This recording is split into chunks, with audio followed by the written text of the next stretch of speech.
Then we get to 39, we get a transition. Okay, now we're going to move from jnana-yoga, knowledge of the Atman, which he calls Samkhya.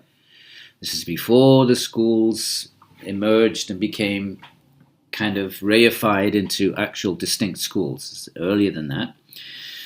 So these teachings of what more typically are called jnana-yoga, or even the Gita calls it jnana-yoga. You can also call that sāṅkhya-yoga. So here, but now he's going to say, okay, I've told you about the Atman. Now I'm going to teach you how to apply that knowledge in the world of action. Remember, back then, most yogis that had heard the jnana teachings and really wanted to seek the Atman and try to experience it would go to the forest. They would renounce the world. Why the forest? Well, they would renounce the world. They go to a place that wouldn't be distracted, so they could pursue their practices. So, but Krishna is going to say, and he's going to say explicitly in chapter 4, that there are two kinds of yoga: the inaction yoga, which is the Patanjali type yoga, which is the chitta-vritti nirodha, right? You stop the mind, you close down the body, so you're not active in that state. If you're really seriously practicing that, spending many hours a day pursuing that, then how are you going to act in the world? So that type of yoga, done really seriously, deeply well, is for renunciates, those that renounce the world, the ascetics, the sadhus. Still today we have millions of sadhus in India. Krishna's going to say there's another type of yoga, and he's going to call it karma yoga. Actually, he's just going to call it yoga.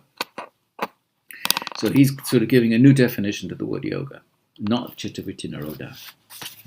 So yoga is going to mean different things in different contexts. And right now, in the context of karma yoga, yoga is going to mean action in the world, but done in a very particular kind of way, which we will look at now. Verse 39. O son of Pṛthā, I have thus declared to you an understanding that is based on Samkhya. So all of these verses that we just read, 20-odd verses from verse, 211, right up to verse 238. So that's the, 27-odd verses. All of that he calls it Samkhya. We can also call it Jnana Yoga. It's based, now listen to it in terms of yoga. Yoga, but meaning practice, but not Patanjalian.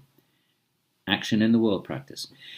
Disciplined by this understanding, be keeping your mind disciplined. You still have to do all the yogic work, still have to control desires. Mind has to be disciplined, as we'll find out. You will be freed from the bondage of action. Most yogis are afraid of action. They don't want to engage in action because they don't want to generate reaction. Because if you generate reaction, what happens? You have to come back to get the results, and that's reincarnation. That's samsara. Act. Right, we know that we've encountered this many times in the course. You act, plants a seed, generates a reaction. So that reaction has to be experienced, and you act till the moment of death. So there's so many reactions waiting to be experienced. So when are you going to experience them? Next life. That's why we come back. But Krishna says, don't worry, I'm going to teach you a way to act where you don't generate reactions, where you're not planting seeds.